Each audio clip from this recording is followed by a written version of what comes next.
Peuple de Dieu dans le monde, bonjour. Nous sommes dans notre émission 10 minutes de foi que vous suivrez dans notre chaîne YouTube Tambuluko Ministries officiel. Aujourd'hui, comme thème, un morceau de bois qui fit surnager le fer. En quelques termes, en d'autres termes, je dirais la récupération. Le monde dans lequel nous vivons est vieux. Mais Dieu a fait des choses pour que nous soyons connectés avec lui par la foi. La Bible dit, il est le même hier, aujourd'hui et éternellement. Il est le même hier, aujourd'hui et éternellement.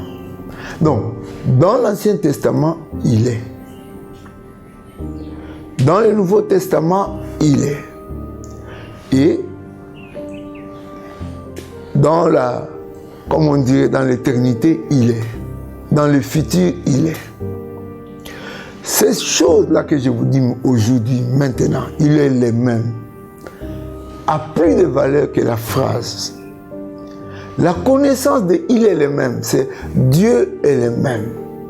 Donc le Jésus dont nous parlons aujourd'hui dans notre ère a toujours été. Mais dans des formes qu'on n'a pas compris.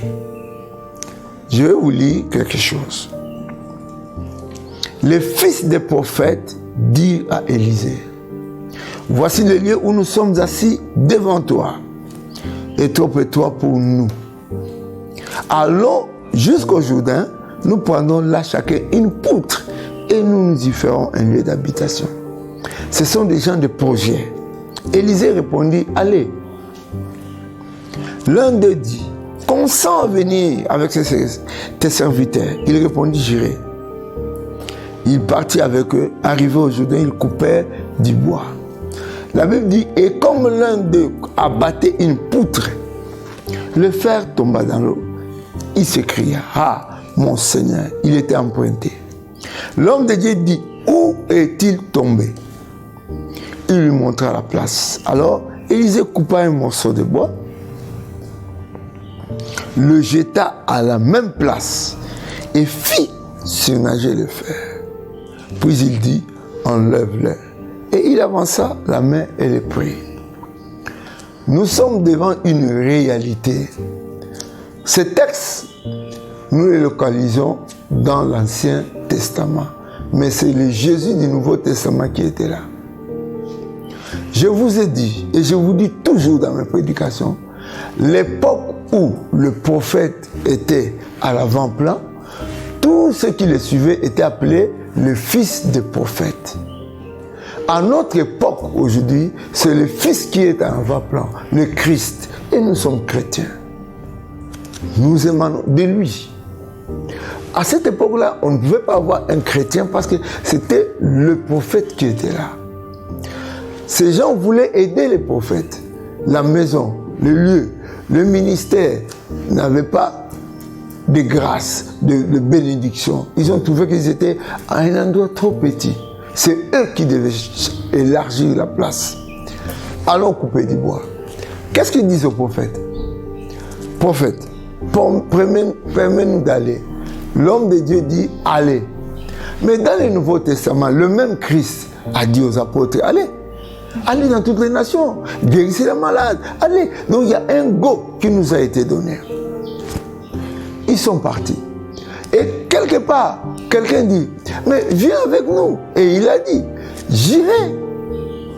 Mais dans le Nouveau Testament, Jésus aussi a dit, je serai avec vous. Donc, vous ne pouvez pas aller au mariage sans Dieu. Vous ne pouvez pas aller dans un voyage sans Dieu. Vous ne pouvez pas aller faire quelque chose seul. Ça ne vous arrivera jamais parce que vous êtes chrétien. Je ne parle pas d'hommes. Parce que les hommes existent, mais les enfants de Dieu, je vous parle. Quand vous dites « je suis chrétien », tu es délivré de l'ignorance. L'ignorance, c'est la malédiction des chrétiens. Un chrétien est maudit quand il est ignorant. Mais dès qu'il sort de l'ignorance, il est béni. Parce que l'ignorance vous coupera la tête comme ça coupe un animal. Mais quand vous avez la connaissance, votre tête ne sera pas coupée. Je vous le dis. La grâce de Dieu est ici. Donc, les hommes sont partis. Et comme Dieu a dit, j'irai, je serai avec vous. Ils sont partis. En coupant les bois, il y a un d'eux qui avait emprunté le fer. À cette époque-là, le fer, comme vous savez, c'était l'époque du fer. Le fer coûtait plus que les tracteurs aujourd'hui. C'était trop cher. Une personne pour en avoir, il devait être riche. Il a emprunté pour aller couper. Et le morceau de fer est tombé dans l'eau. Le jeune garçon a tout fait avec les méthodes. Moi, je me dis, il a peut-être plongé dans l'eau, il a cherché, il a vu un crocodile, il est sorti. Deuxième fois, il a vu un hippopotame, il est sorti. Troisième fois, c'était la profondeur, il est revenu. Il nous voyait, il a dit, homme de Dieu, il a été emprunté. Sachez que dans tout ce que vous faites, vous osez toujours arranger. Vous osez vous-même donner des réponses. Mais lorsque vous n'avez pas la réponse, arrêtez et dites, Seigneur, me voici dans cette situation.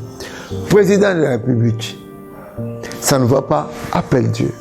Médecin, quiconque, technicien, partout où vous êtes, homme, femme dans le mariage, appelle Dieu.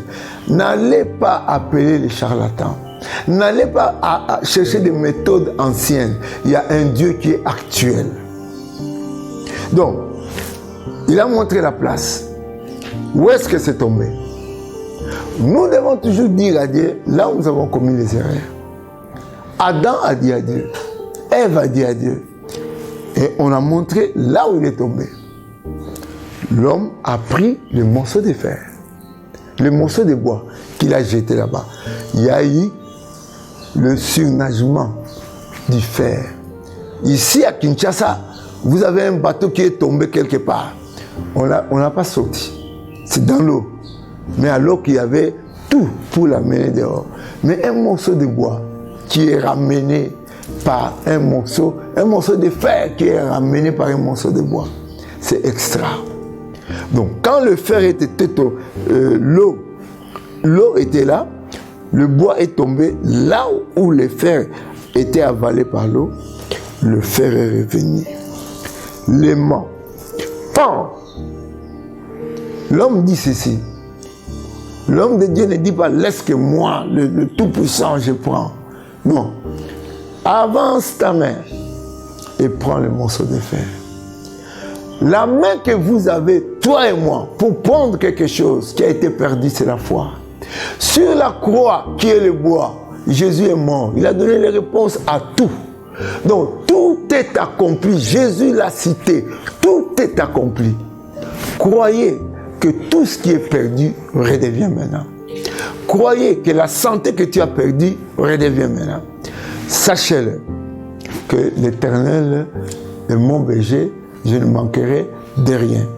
Cherchez, vous trouverez. Avec votre foi, prenez ce que vous manquez. Croyez qu'en la croix de Jésus, j'ai la réponse. Il est mort à ta place. J'ai perdu la vie. Je ne voyais pas bien depuis l'âge de 17 ans. Mais je vous dis maintenant, depuis l'âge où j'ai reçu Jésus à 24 ans, directement, j'ai vu que mes yeux commençaient à voir. Mes lunettes étaient cassées à 24 ans. Et quand j'ai retrouvé les lunettes, ce n'était plus bien avec mes yeux. Parce que Jésus est entré dans ma vie. Aujourd'hui, j'ai lu la Bible. Je peux lire les petites écritures. Tous mes amis de l'école, quand ils me voient, ils me posent la question, où sont tes lunettes? Je leur dis, Jésus m'a déjà guéri. Jésus peut vous faire récupérer tout ce que vous avez manqué. Nous pouvons prier avec vous maintenant. Seigneur Jésus, c'est toi l'auteur de la croix. Par ta croix, Seigneur, je peux récupérer ma vie. Je peux récupérer ma santé. Je peux récupérer mon standing. Bénis-moi, Seigneur. Change-moi, Seigneur. Seigneur, ordonne que je vive encore. J'ai prié au nom de Jésus. Amen. Que Dieu vous bénisse. Vous savez que vous avez suivi votre chaîne YouTube Tambulu Koki Ministries officiel. Vous avez suivi avec le thème la récupération, donc le morceau de bois qui amène le fer qui était dans l'eau profonde. Dieu nous a redonné la vie. Recevez la vie.